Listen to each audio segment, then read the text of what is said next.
The collision mitigation braking system detects preceding vehicles, pedestrians, and oncoming vehicles. Then the system assists to avoid collision.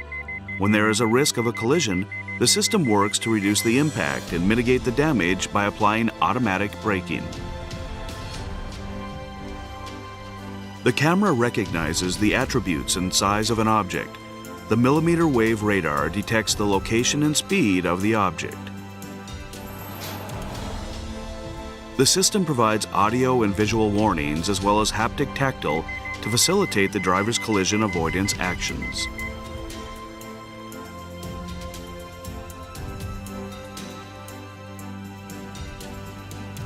If collision with an oncoming vehicle is likely, the system similarly uses sound, displays, and haptic warnings to prompt the driver to take avoidance maneuver.